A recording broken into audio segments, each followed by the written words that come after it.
Welcome to the DevReady Podcast. Joining me on the DevReady Podcast today, I have Klaus Bartosch.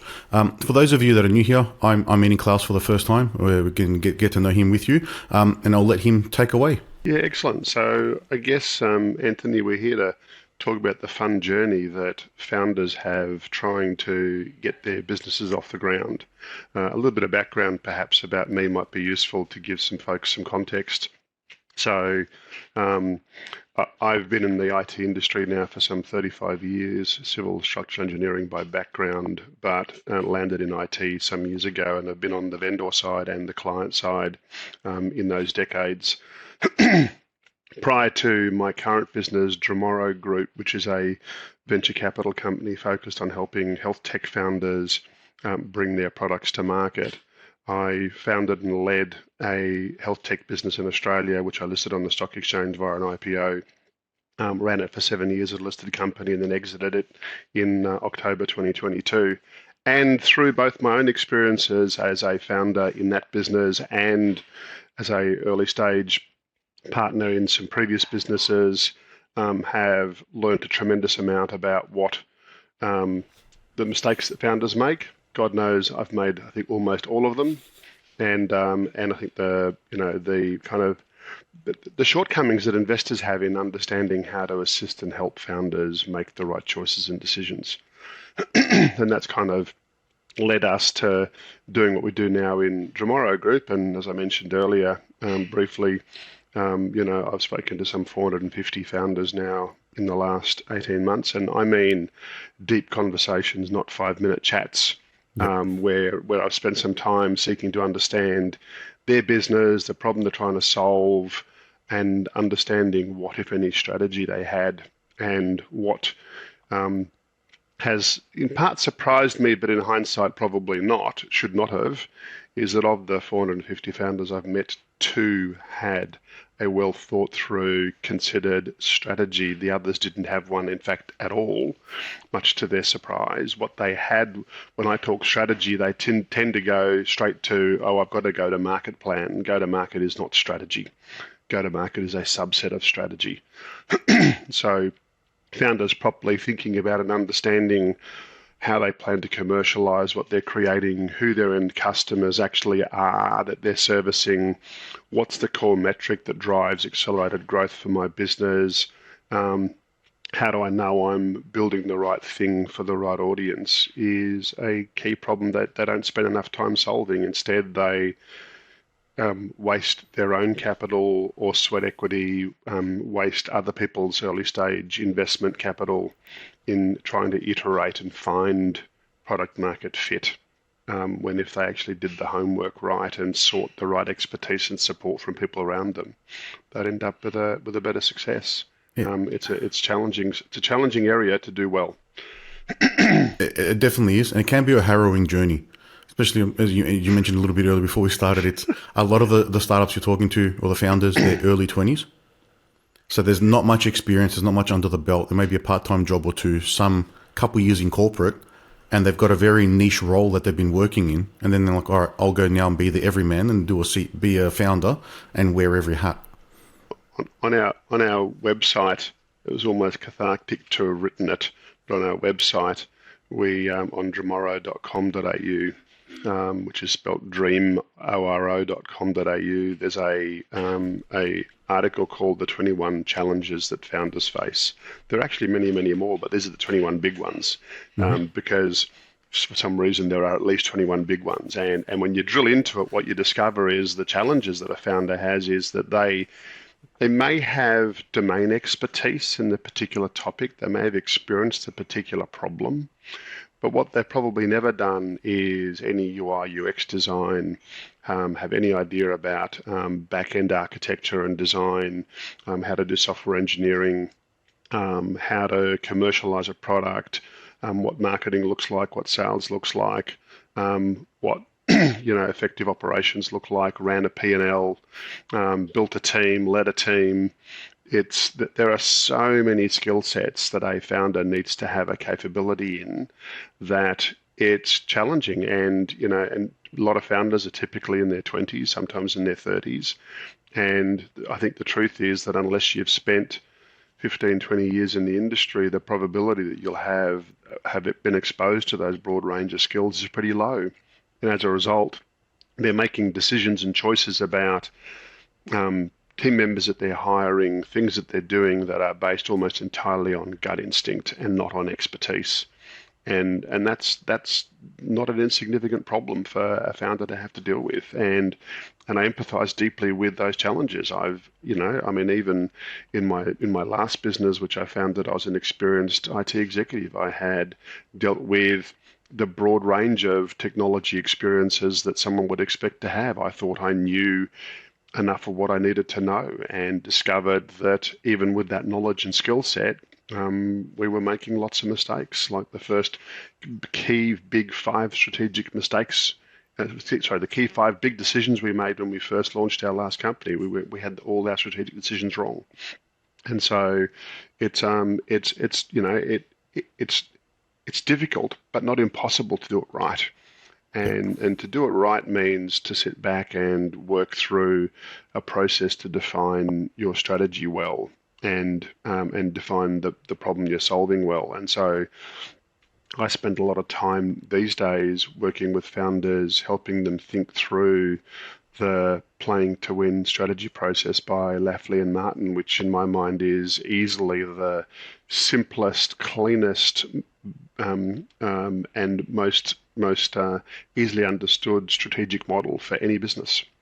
And when you work through that process, it helps you define and understand what it is that you're trying to do, what market you're going after, who your end customer actually is, how you're going to commercialize it. All of those are necessary inputs in defining product. And I'll give another example of a kind of a key question that I ask founders all the time, which is every business, without exception, every business has one core metric that drives accelerated growth. Not just growth, but accelerated growth. And understanding what that core metric is for a founder's business is a really important decision that founders need to work through. I mean, it might be spending 5 minutes a day engaged on a platform. It might be repeat visits. It might be, spend in a given month. It'll be a range of different things, but it's always one thing. And that one thing, all other metrics are subservient to it. They are supportive of it. And if you can figure out what that core metric is, it has a profound impact on how you think about your product and how you're going to take it to market and how you're going to measure whether or not you're being successful or not. Yeah, and that comes down to tracking everything and understanding, all right, as an ROI number, where's you going to get the best bang for your buck, which is going to get you to accelerate growth, as you mentioned. So you mentioned if it's 5 minutes on a platform, that is, if you spend 5 minutes on a social platform commenting, liking on people's posts, does that help you get more customers, which helps you increase your growth? Or may it be you have to put a certain number of money, certain dollars into a certain advertising budget potentially, because that'll help you get that growth. There's a lot of different factors. Trying to identify that is a challenge, I think, sometimes. Working out the key metric that drives accelerated growth is really critically important, and it often can take a little while to work that out. It's sometimes it's obvious. In a lot of cases, it's not. But once you work it out, once you figure that out, it has a profound impact on the shape and direction of what you're building and what you're doing. And it's certainly one that founders need to spend a lot of time on, thinking hard about. And you can measure everything, but all that will do is confuse you. Yes. Realistically, there are 3 to 5 key metrics that you'll be wanting to manage and follow. A lot of them you hear often about, cost to customer acquisition and churn and lifetime value and things like that are obviously important, but they of themselves don't drive accelerated growth. And so working that stuff out is important, as well as working out who your customer actually is. You might think it's obvious, and more often than not, I've discovered in a lot of founders that the person who they think they're selling to is actually not their customer at all. So I'll give you an example of of accelerated growth. To give it a bit of context, so most folks know Xero, which is why I use the example, Xero being the accounting system that's available online. Yep. They built and still have what arguably would have to be the most beautiful, simple online accounting and invoice package there is. And in their early days, they were struggling to figure out how to get significant growth occurring in their business. And accountants thought of them as the enemy until Xero realized that the problem an accountant has is they can only take on so many customers because they only have so much of their own time available. The bulk of their work is boring, which is bookkeeping work, which is boring, not really utilizing the core skill that they had. And they have to keep working in order to generate an income. There's no passive income opportunity for them. Once Xero recognized, and once accountants recognized that accountants could be their sales engine, bring more customers onto the platform, enable that accountant's customers to do the basic bookkeeping and work themselves, and then have the accountant manage the more sophisticated tasks of running and supporting the accounting functions for that business. Accountants suddenly found that they had A, more clients, B, a passive income coming from the sales of Xero that they generated, and inevitably Xero turned the global accounting industry into its sales team, Salesforce. Extraordinary. That's what I'm talking about in terms of understanding who is your real customer here, who you're actually selling to. And that really needs to be thought through carefully by every business. It's sometimes it's obvious. I find often it's not obvious who the real customer is, and that takes a bit of work and effort to resolve. Oh, definitely. Well, we've seen that with products that we've built and then products that we help clients build. They may have an idea in their mind of who they're actually targeting, but generally when it's a B2B play from experience, it's the end user is the customer. So the business's customers are your customers, not the business you're selling it to. They just get a benefit from that. So it's hard to narrow or see through the trees sometimes. Yeah, and that's exactly right. But also, I think the opportunity that founders have that isn't thought hard enough about, and people talk about it, which is this kind of co-designer process, which is working with end users to co-design a solution that actually solves the key problems that they want solved. I have when people talk about, I've built an MVP and I brought an MVP to market, MVP being minimal viable product, right? And I look at what they've created and go, it's not an MVP, it's a POC, it's a proof of concept. Don't kid yourself in believing you have an MVP. It's the wrong language and the wrong term. And a minimal viable product is one that actually is delivering and servicing the needs of customers in a way that customers find enjoyable and appreciate. Not, I've generated something here, now I'm struggling to get users onto it. That means you've actually got a POC, you don't have an MVP yet. It's a really interesting kind of dynamic. And I think that, people, people talk about product market fit as a kind of a key thing. And again, I hear people saying they've found product market fit. Bullshit. Most of them haven't. Product market fit is when the thing is racing off ahead of you at 1,000,000 miles an hour and growing so quickly because the product is profoundly good in the market. And the simplest way to understand, this is my take on whether you have product market fit, is if when your customer sees it and experiences it, I'm going to use some expletives here, so I apologize to the audience in advance. It's fine. But if the reaction from the end user is, oh my effing God, this is amazing, I can't live without it, I have to have it, I've got to tell all my friends and family about it, that's product market fit. When the reaction is so emotive and so strong and so compelling that you go, God damn it, this is amazing, that's when you know you've got product market fit. Until then, it's like, yeah, it's nice, it's interesting, it's exciting. It's, simply saving 40% in cost for a customer is these days not enough to generate strong market appetite for what you've created. And so, understanding that you're looking for a certain reaction which is deeply emotional, deeply reactive, and comes with, a really strong reaction, positive reaction, is when you're onto what could be product market fit. And finding that takes time, energy, and effort.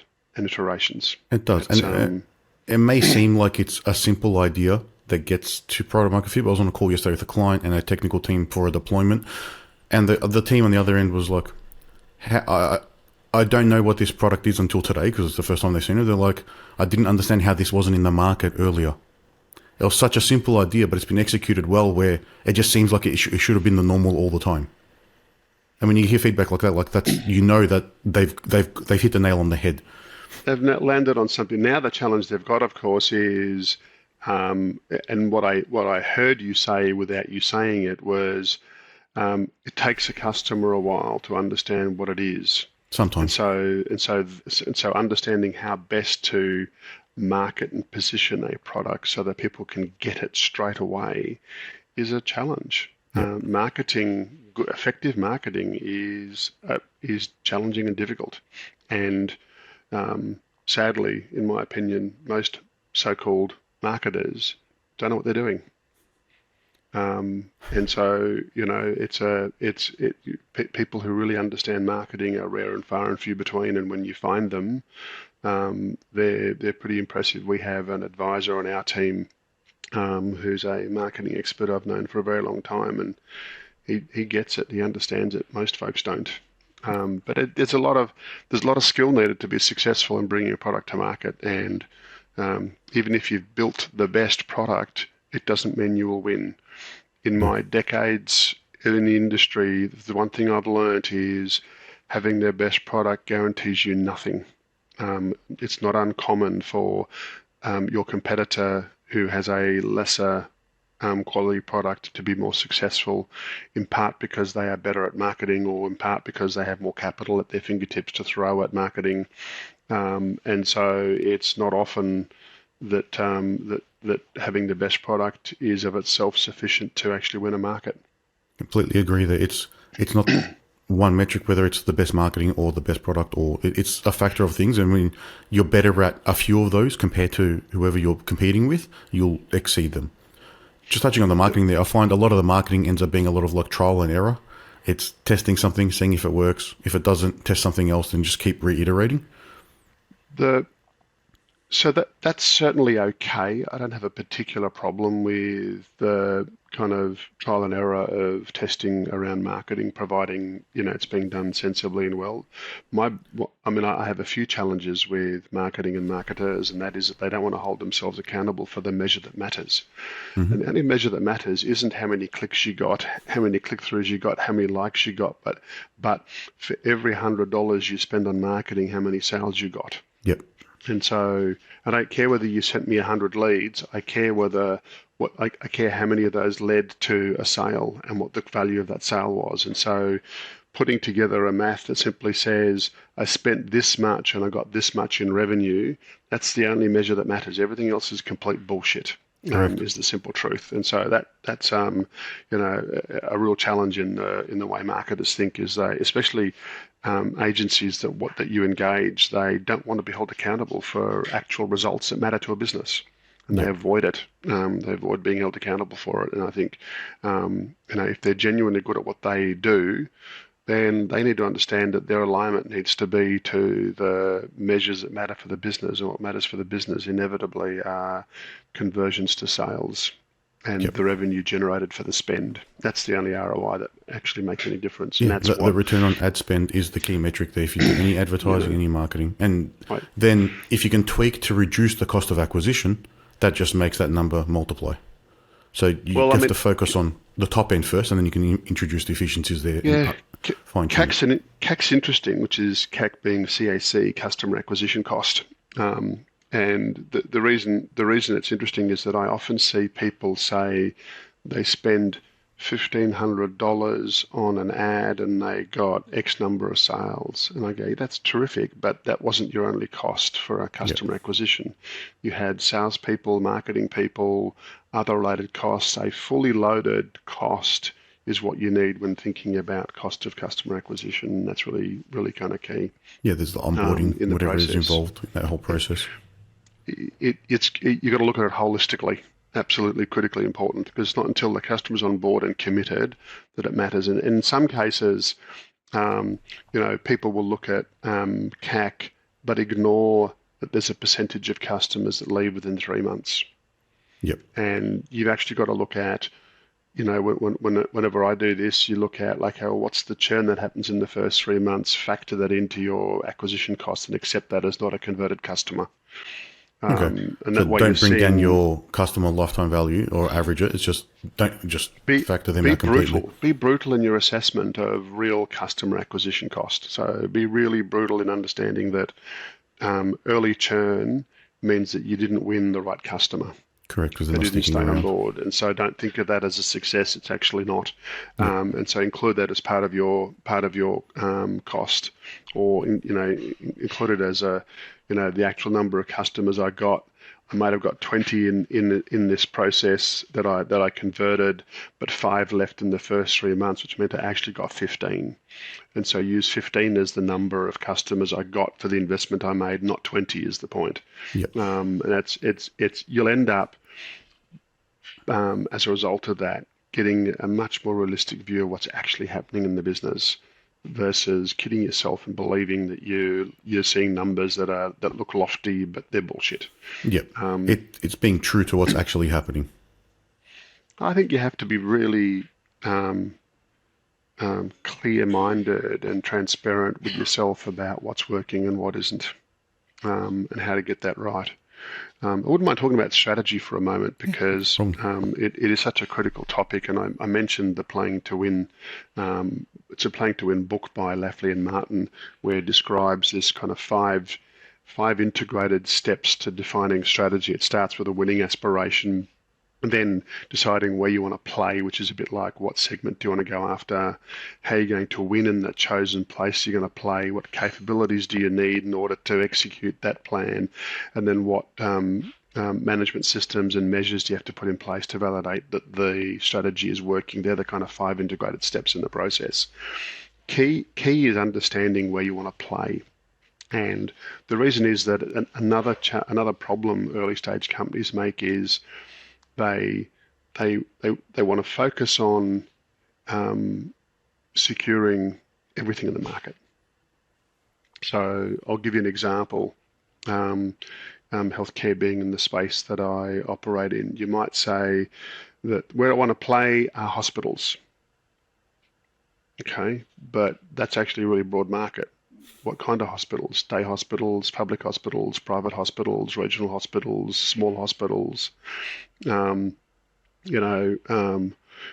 hospitals run by private enterprise, hospital runs by religious groups. There are, eye hospitals, psychological hospitals. Like there are multiple different categories. And so being really, really clear and focused matters in strategy.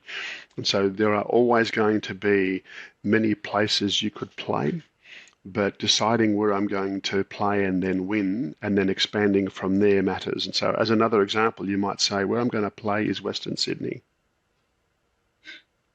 And I'm only going to pursue women between the ages of 25 and 55 or whatever it is. Yep. And be really clear about winning that segment. So I've won that segment, I've won there now, I'm now going to go after Northern Sydney. But that focus is so critical. When you're an early stage company, you don't have endless resources, endless capital, endless time. You need to prove and succeed with every move you make. And so being highly focused around where you want to prove and win really matters. And so the decision around where you want to play is critical, as is the winning aspiration, which is a much more interesting definition than the classic, our mission is blah and our vision is blah, which is lovely, but winning aspirations is core to this process, and it really gives you a real clear focus on what you're trying to do. Some folks call it their North Star. Yep. What's the problem they're really trying to solve? But being able to decide where you want to actually focus is just so critically important to succeeding as an early stage company and being quite brutal about that. Versus the other thing that happens with founders is they do what I call chasing the money. That is, a prospective customer they've tripped over and is looking to want to do business with them. They like the idea of what they've created. And so then you find this founder building product capability to support a specific customer. It intuitively might sound like it's a good idea, but is that customer capability that you're building and creating aligned with your strategy and direction of where you're going? Is it aligned with where you want to play?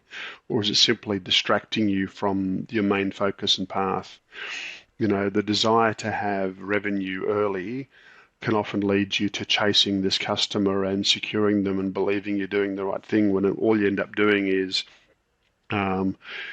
building product capability around one specific customer that may not be representative of the market you're actually seeking to want to go after, because you haven't yet decided what market it is you're seeking to want to go after. Yep. And that's another common massive mistake that founders often make. I think that's probably a challenging one for early stage founders, because there's revenue there, so they're trying to just chase revenue, and it's a quicker piece of revenue to get through the door, but it does take away capability from building the core product, finding the right market, targeting the right customers. So you're sacrificing the longer term vision for that short term gain. But it's not even a short term gain; it's a distraction more often than not. Yes, and the revenue you're getting isn't sufficient to fund the business. Like if your costs were $10,000 a month and the customer you're chasing is going to deliver you $15,000 a month, then it's kind of hard not to ignore the impact of that, providing that it's going to generate significant revenue for you and make you profitable. But it's never the case. Inevitably, you're chasing a customer that's going to make you $500 a month or $1,000 a month. Your actual costs are 10 or 20 or more. And that winning that customer is going to do nothing more than drag you down a rabbit hole. And it is hard. They're hard decisions to have to make. There's a great book written by, I think it's Peter Thiel from memory, called The Hard Thing About Hard Things. And it's about understanding that as a founder and leader of a company, you have to make lots of difficult choices and lots of difficult decisions, and it's by making those difficult choices and decisions that keeps you focused on what you have to do. There's a story about when PayPal were, they were growing significantly, and they had landed eBay as a customer, and they had these thousands and thousands of customers complaining to them about some aspect of their product, and they knew that they didn't have the support capability to support those inquiries from those customers. But what they had to do was focus on building the capability to solve the problem. So they chose to ignore for a year thousands and thousands of customer complaints while they went about building strategically the capability needed to solve the problem. And that's gutsy stuff. It is. And it worked for them tremendously. And I think, there are some real lessons in that, which is keeping your eye on the place you're going and deciding what's going to get you there, and not being misled by the noise around you right now is really important. And it's hard to filter that, especially if you're a early or a young founder and you haven't had enough experience in the business world, trying to emulate something you see as what they're calling like the tech pros, or you're trying to be that startup founder and just raise and be able to then promote, we raised X, we're at Series A, we've raised Y. Understanding how to run a successful business and knowing the right decisions to make to keep you on the right path is difficult for an experienced business person, let alone a very young person without the experience. It's interesting. I'm smiling because the reason that those behaviors occur at all is because of the way the human mind has been designed to work. And so we all look for confirming evidence for why we're right. Yep. What we don't do is look for the opposite of that, look for why we're wrong.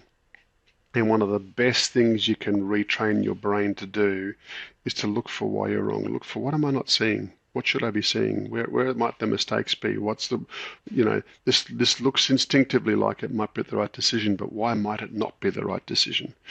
And focusing much more heavily on that question will often lead you to better outcomes.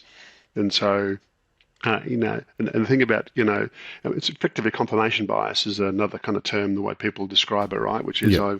I think I have Customers are buying my service. That's terrific. People telling me that I'm fantastic, and the product seems to be going well, and blah blah blah blah blah. And it's like, yeah, but you're missing inevitably a range of other things because all you're hearing is what you want to hear, rather than actually looking deeper at what might be wrong, what might not be going well, who should I be listening to that's giving me better insight into what's going on.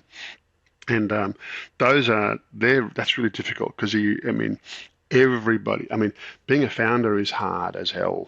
It's tough. There isn't enough conversation around how difficult it is, the challenges they face. A lot of founders give up within the first 2 years because it's so hard.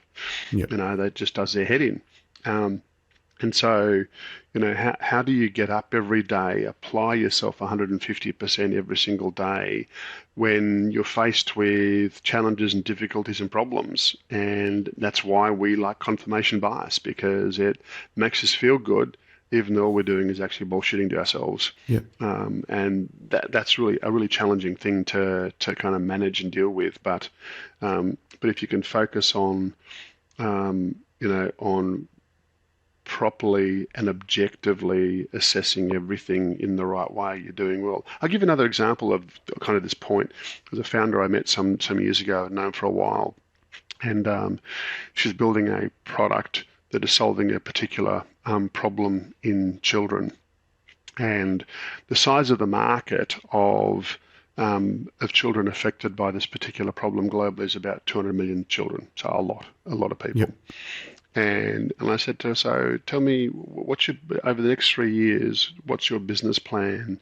How many users will you have? How many children will you have serviced? She says, we plan to get to 20,000 in 3 years. And my response to that was, why are you bothering? If the problem is 200 million children and you're only addressing 20,000 of them, you're doing nothing useful. You're wasting time. And what's interesting about that question is, if instead you said, I need to get to 1 million children in 3 years, sounds lofty, sounds outrageous, but what it will do is lead you to making a set of strategic decisions that are more likely to get you to 1 million than to 20,000. Yeah. And so, the choices you make, the decisions you make are heavily led by the goals you can set for yourself, but be sensible about setting goals that are not so much lofty, but that actually makes sense. If your desires have an impact, then be serious about what that impact needs to be, and be clear about that goal, and then make a set of decisions and choices that are likely to get you there. Because if the objective is to get you to 1 million, I'll guarantee you'll make a set of strategic decisions around marketing, team capability, capital, product. They're going to be very different than if you're trying to go for 20. If you're trying to go for 20, you'll get to 5. If you're trying to go to 1 million, you'll get to 200,000. It's an ironic, human, natural outcome. Yeah. Well, people tend to look for the evidence that supports their position or their beliefs. So that's the confirmation bias side. But then, if you aim higher than you would have, and you don't hit that target, you're still going to be well above than the conservative target you're targeting, like you mentioned. It's sitting down and having the ability to think about, like you said, having that strategy on how do I actually approach this to achieve a better target where I'm actually making an impact and a difference. And most people don't do that. Just want to caution a bit about what you just said, because I agree with you, but it's not about setting a higher target per se, because that's just too easy. It's not about that. It's about recognizing how big is the problem you're trying to solve, and if you're seeking to solve it, then what should I sensibly seek to achieve in the first 3 years in order to demonstrate that I'm actually making serious progress against that. Yep, true. And my argument is 20,000 children out of a possible 200 million is not making any progress at all. No, that's entirely pointless. Fraction of a percent. That's my only point. So, setting a lofty target is setting yourself up for failure. Yeah, anyone can set an unrealistic goal. Useful. Yep. But it's being sensible and going, look, what's the and you can, there's a process you can work through to get there. But it's understanding that and working that out that really matters. But this is all part of strategy. Figuring this stuff out is critical to defining what is it you're trying to create, who you're trying to create it for, how you're going to make money doing it, how you're going to measure the successful results around it, how you're going to take it to market, where are you going to start in terms of your place to play, and how big is the market really, which is another onion. the classic total addressable market question. And that's where people again mislead themselves. Oh, there are 200 million people in the world that are going to want what I do. Well, really, let's just break that down into, we know that a third never will, because it's a classic bell curve of adoption, right? So that there's 15% that are early adopters that are going to take it on board, and then the next 30% after that. What are the age demographics of people who will actually take this on board? And suddenly, as you drill into it, you'll break down this into a sensible total addressable market, which will be some fraction of what you thought it was. Yeah, definitely. And then you can focus on securing a piece of that market. But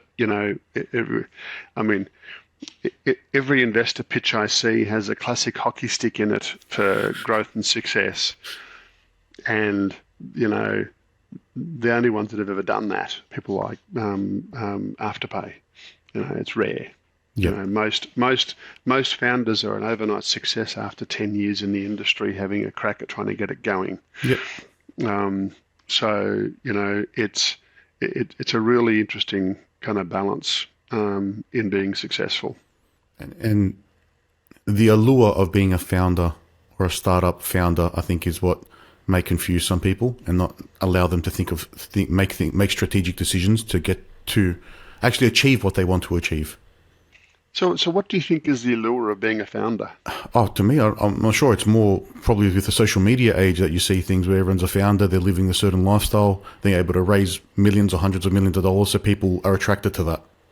This is where I think the whole rosy picture of being a founder is another load of bollocks. You talk to most founders and get them to open up honestly about their experiences, and what you'll find is it's torturous journey. Yep, 100%. 80% fail. Yeah, right? 80% fail, and there's nothing joyous about failing in a venture. No. In the US, investors won't back you until you've had at least 3 failures, because they know that that's the lessons you learn from those experiences will set you up to make better decisions next time round. Yep. I think in Australia, where we tend to have a tall poppy syndrome problem, which means if you've been a founder and you've failed, we shouldn't back you again. Well, that's just nuts. If you've been a founder and failed, but you've demonstrated you've actually learned a shitload from that experience and you apply yourself to the next venture, and that's proving to be more successful, then they're good folks to back, not bad folks to back. But we're kooky in this country when it comes to attitude towards that stuff. It's your classic tall poppy syndrome. It's the English influence versus the American can-do attitude, which is quite different. They respect people that are having a go.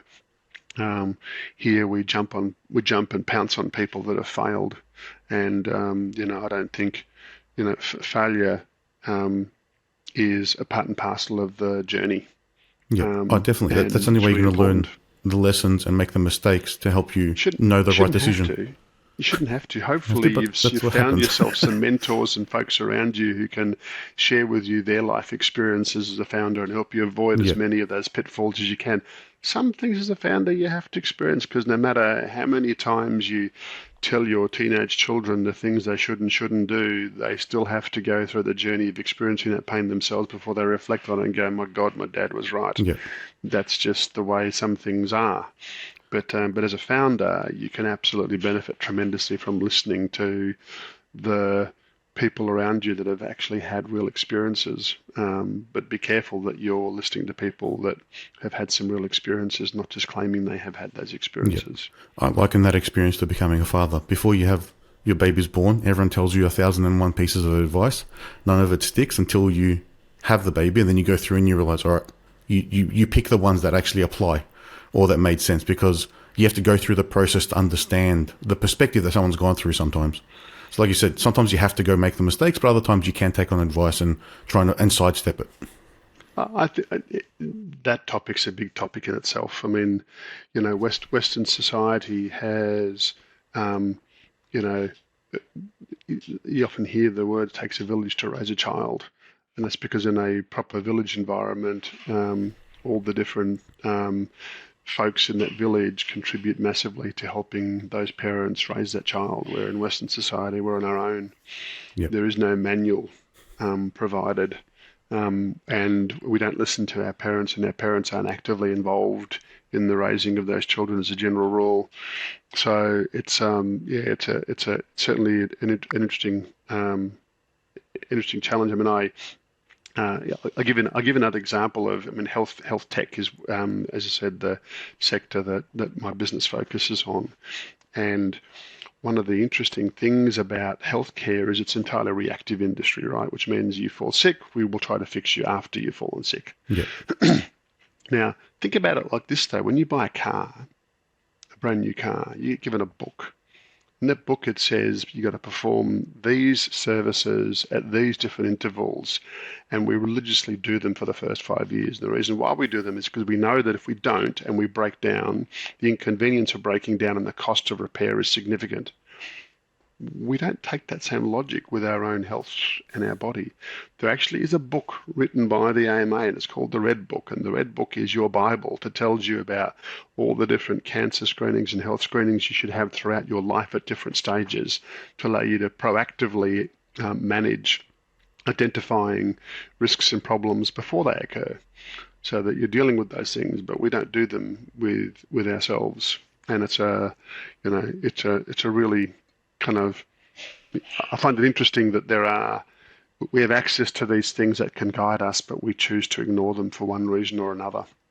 Founders are the same. They're bloody minded in their belief in themselves, overly confident about the things they think they know, and yet reveal frequently with the decisions they make that they didn't know. And they're hard lessons to have to learn.